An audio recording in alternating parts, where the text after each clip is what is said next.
inshuti bakunze munkurikira umunsi ku munsi, nishimira ko buri gihe mubana nanjye mu biganiro bitandukanye nyuza kuri iyi YouTube channel. Uyu munsi rero nifuje noneho ko dutemberana kwibanga ry'amahoro, aka n'agasozi kashinzwe na Padiri Hibaridi Rugirangoga nyakwigendera, nyagasani akomeze amwereka iteka aruhukire mu mahoro.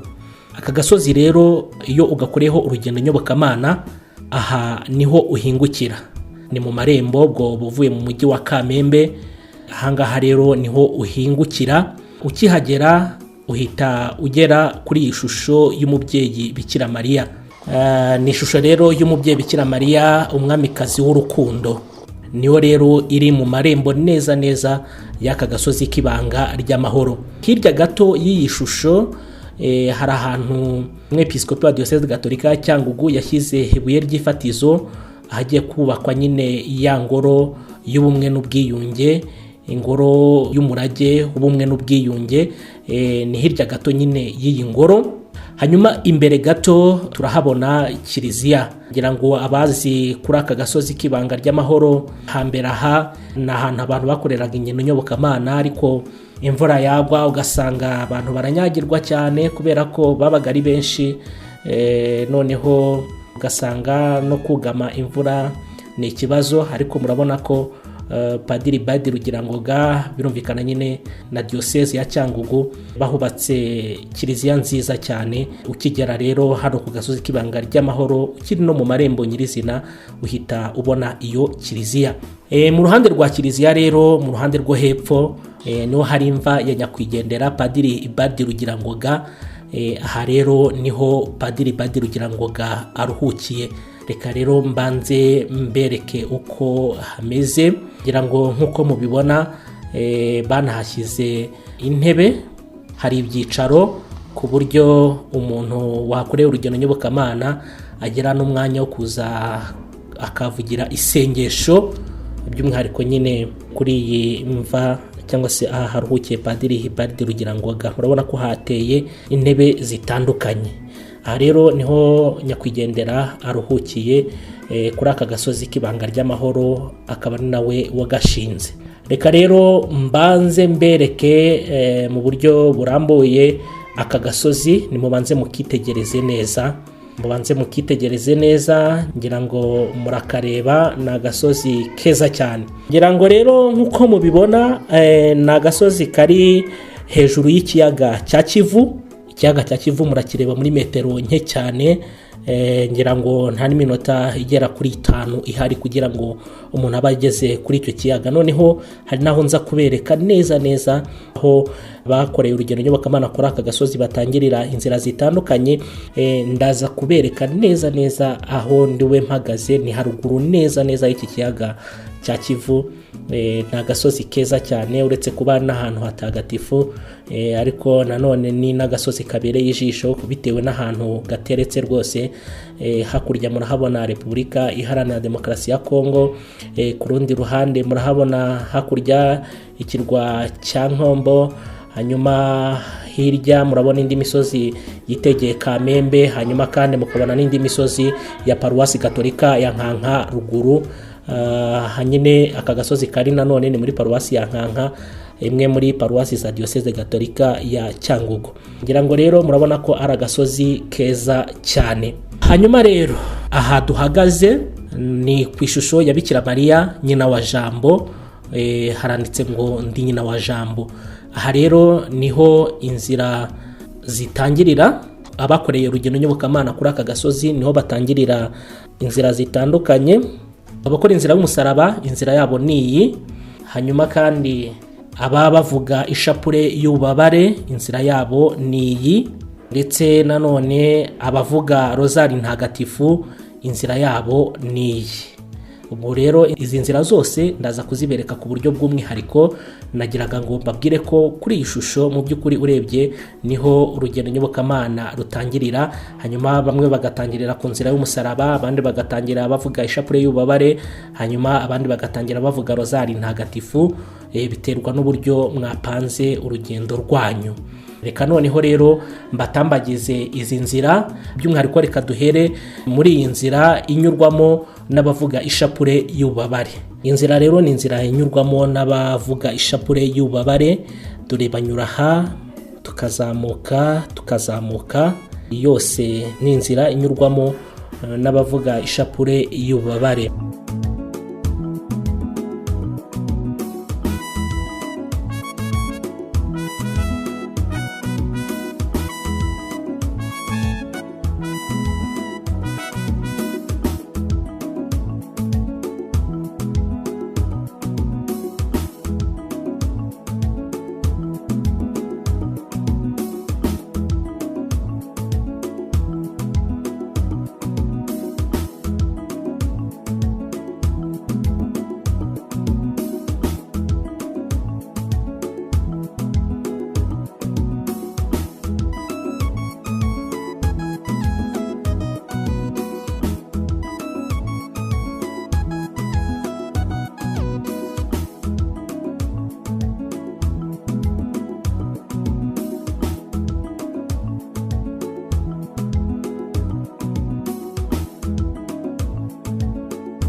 hanyuma rero abakora inzira y'umusaraba nabo banyura hano.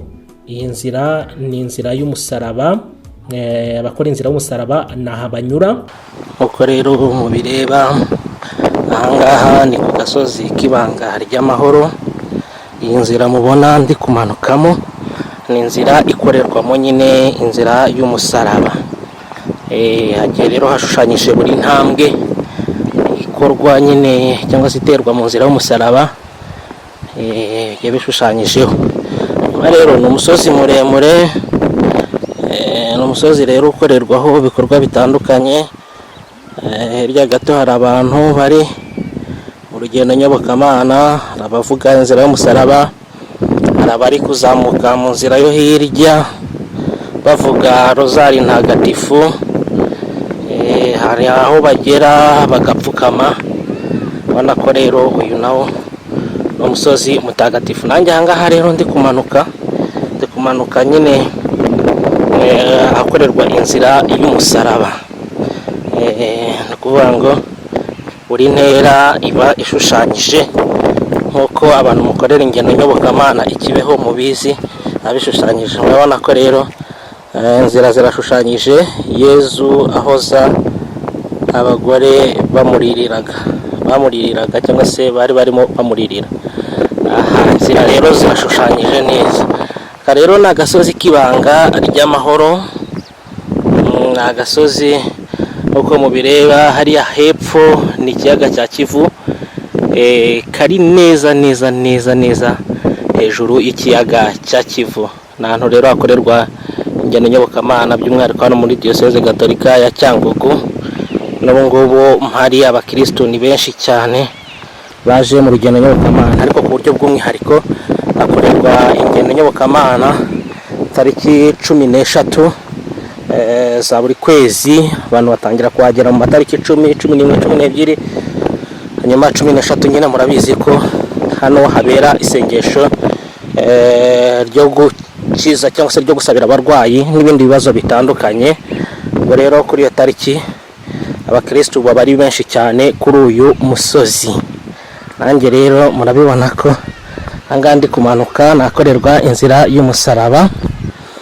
Ndamanuka kandi negera ikiyaga cya Kivu, murakibona neza nk'umunota umwe wonyine naba nkigezeho. Ngikiriya rero murabona kandi ko hakurya ni muri Kongo, sinzira muri kubireba neza. Ya misozi yo hakurya mureba ni muri Kongo, aho twita i Bukavu. Nshatse kuvuga ngo abakorera ingendo nyobokamana kuri uyu musozi harimo n'abaturuka muri Repubulika Iharanira Demokarasi ya Kongo, ariko kandi nta nubwo ari abo ngabo gusa, ahubwo hari n'abahakorera ingendo nyobokamana baba baturutse mu gihugu cy'abaturanyi, igihugu cy'u Burundi. Hano rero kandi ikindi kintu nababwira ni uko nyine ari naho nyakwigendera Padiri Bardi Rugirangoga ashyinguye. Aho rero ashyinguye bashyize intebe zitandukanye, ibyicaro bitandukanye, kugira ngo abantu bakorera ingendo nyobokamana kuri aka gasozi gatagatifu yashinze ibanga ry'amahoro bajye bibuka nyine no kumutura amasengesho yabo. Aka rero aka gasozi unamaze kugera hasi cyane kugira ngo noneho abereke neza. Murabona ko ari agasozi keza. Ngiye by'umwihariko ahangaha ndi hakaba ari ahakorerwa inzira y'umusaraba. Dore ndimo ndakabereka neza. Murabona ko namaze kugera hepfo cyane ku kiyaga cya Kivu. Hanyuma rero inzira ndimo ni iyi ngiyi, murabibona rero bagenda bayizamukamo bakora inzira y'umusaraba. Kandi muri uko gukora inzira y'umusaraba buri ntera barayishushanyije, murabibona, murabyibonera, intera zose ziba zigaragara neza cyane. Rero hari akayaga kenshi, birumvikana twamaze kugera ku kiyaga cya Kivu. Murakibona hano hepfo, iki ni ikiyaga cya Kivu. Ikiyaga cya Kivu ubona ko ni ikiyaga gikorerwamo cyane imirimo y'ubworozi bw'amafi. Murabibona hakurya rwose se ni imitego barashyizwemo, nanjye ngo ni imitego n'ubworozi bw'amafi bwashyizwemo kugira ngo nyine abanyarwanda tubashe kubona ibidutunga, bitunga umubiri, bitunga roho. Turaza hano ibanga ry'amahoro tukabironka, ariko kandi n'ibitunga umubiri nabyo birakenewe cyane.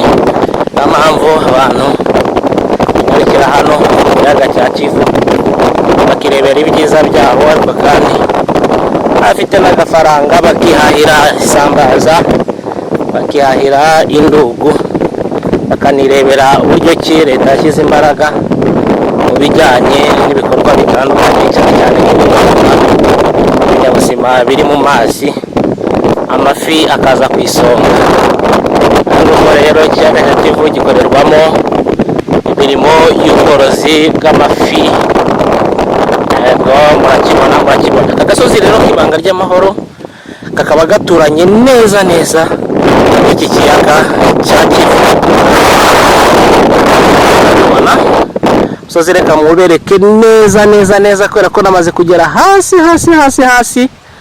Agasozi ngaka muri kukareba, ngaka ndizera ko muri kukareba.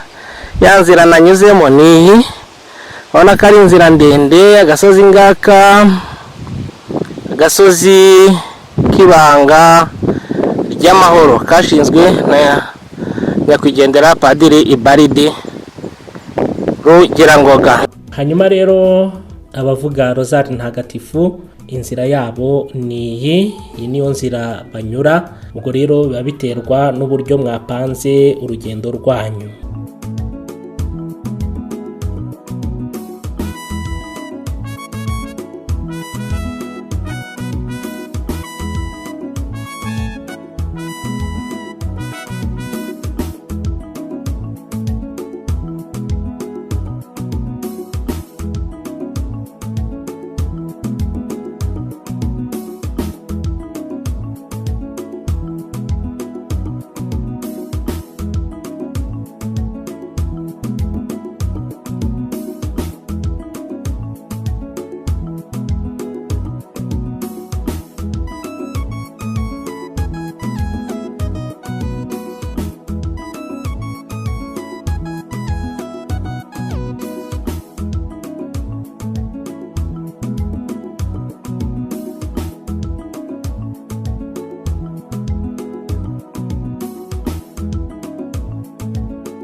Komeze rero mubane nanjye ngende mbatembereza ahantu hatandukanye.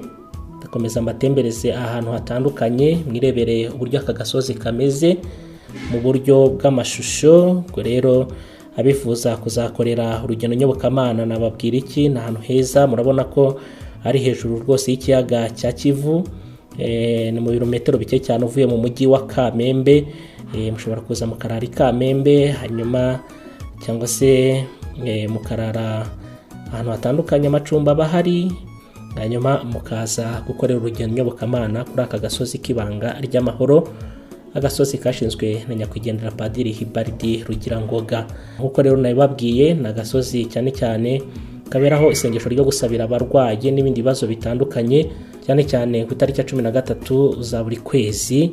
Abantu muri diocese ya Cyangugu barahamenyereye cyane, ariko bitewe nuko ari ku mipaka, birumvikana n'abaturuka muri Repubulika Iharanira Demokarasi ya Kongo ndetse no mu gihugu cy'abaturanyi, igihugu cy'u Burundi, aba nabo bakunze gukorera ingendo nyobokamana kuri aka gasozi k'ibanga ry'amahoro. Mwakoze cyane rero, ndabashimiye mwe mwese twabanye muri urugendo nyobokamana. Niba aka gasozi k'ibanga ry'amahoro kagushimishije, uzahasure, uzakorere urugendo nyobokamana. Kandi niba hari n'undi wifuza kuba yahakorera urugendo nyobokamana, umusangize iki kiganiro. Mwakoze cyane, ngende Manase Manirakiza, bashimira ko mudahwema kubana nanjye mu biganiro bitandukanye nyuza kuri YouTube channel. Niba iki kiganiro kigushimishije, ugisangize abandi, ndetse unafashe kuzamura iyi channel usangiza ibiganiro bitandukanye abandi, ibiganiro nyine tunyuza kuri YouTube channel. Mwakoze cyane, naho butaha.